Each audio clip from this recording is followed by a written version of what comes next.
Bowl 32, had over 150 yards and 3 touchdowns in that game. An incredible player in his 7 seasons in the NFL. You've probably seen him on the NFL Network stuff as well. Please welcome Terrell Davis.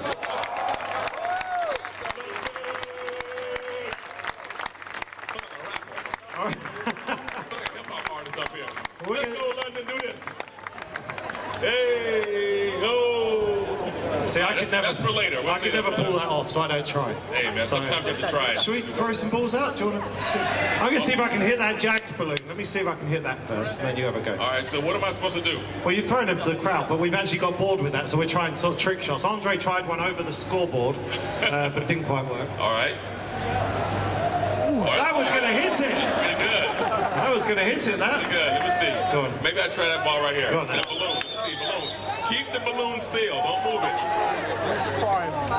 Oh, not bad. That was awful. That was awful. I'm going to try and hit the guy over Way there up in the there. purple. That's on the money as well. Oh! He moved the balloon. It was going to hit it. Terrell, what do you make of all this crowd? Look up and down Regent Street, NFL fans everywhere. It's amazing, man. This is awesome. This is, I mean, the game of football, American football, has obviously grown, and so we're proud of that. And it's good to see that, you know, in the UK, it's become such a game that people want to see. They want to be able to go to the game and experience that. So we're happy. Thank you guys for accepting us and welcoming us to the city with open arms. It's been, I've had a great time here. I've had a wonderful time here. You've been here all week covering the story for the NFL Network, and tell us what it's like to be on the NFL Network, because you get to work with Rich Eisen, but also I saw you worked with Elmo once. So who's better, Rich or Elmo? Elmo, man. You were on Sesame Street, right? Elmo's the man. Of course. That was my childhood dream to go on Sesame Street and work with Elmo, man. Elmo's the dude. I like him. Tell us about your career. I mean, we know you came in as a 6th round draft pick. I read you were the 6th string running back when you got to the Denver Broncos, and then you go on that incredible run, back-to-back Super Bowls. You were at the focal point of that, but you had John Elway as well, special times.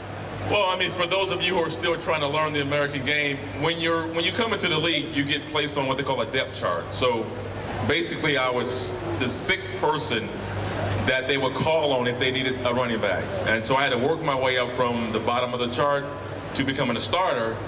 And it took a lot of hard work, but also some breaks that I didn't really expect to have. Yeah. And so I stayed patient. I just waited for my turn.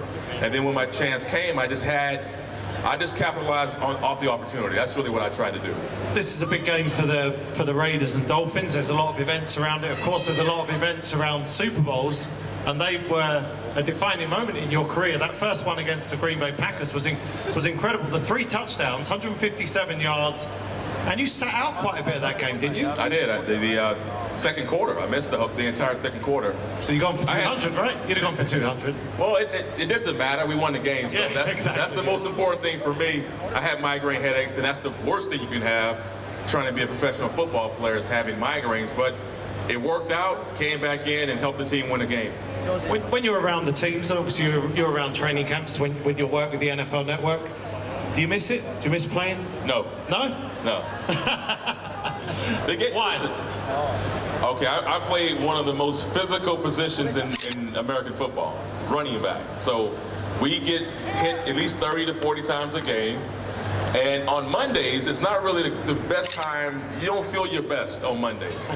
It's ice tubs, there's massages, there's you have Band-Aids all over your arms, but that's part of the territory. So the actual the competition of the game I miss.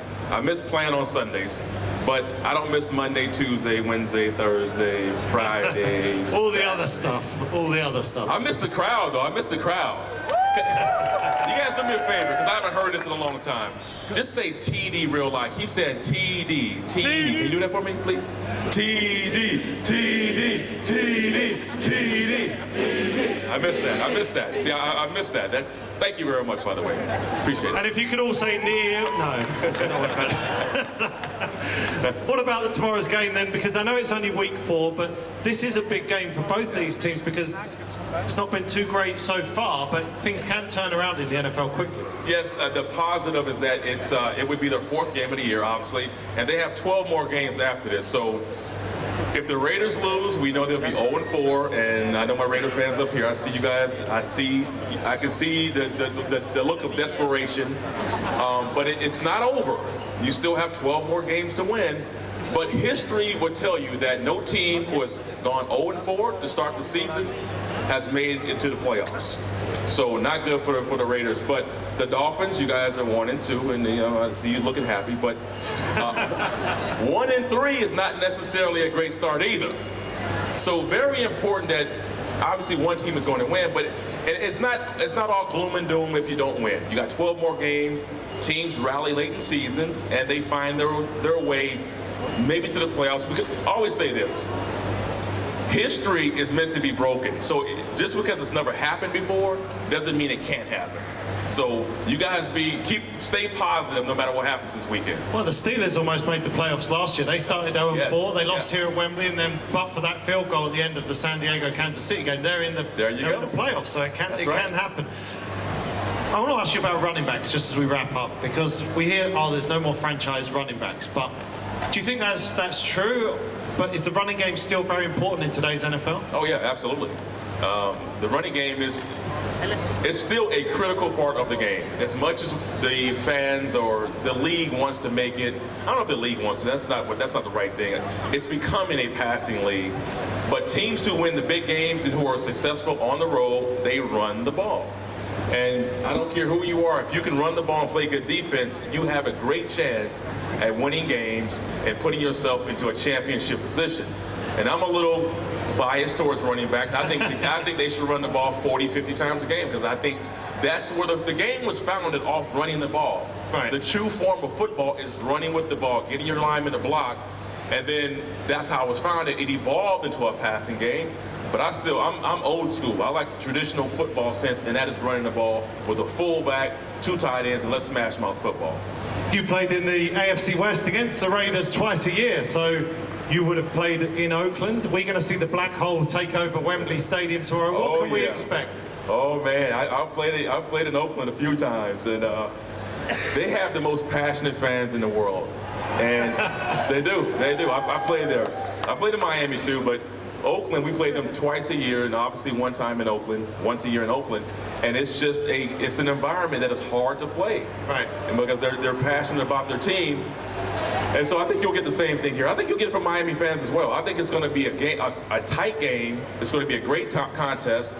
It's going to be able to display the American football game for the world to see how great our game has become. And these two teams are going to really put out a great product, I believe, on Sunday. As you run out of the tunnel in Oakland, do they say, TD, good luck, have a great game today? No, they don't. No? No. I can't say what they tell me. I can't repeat those words. Good. The guy who was up here commentating a couple of minutes ago could, I tell you.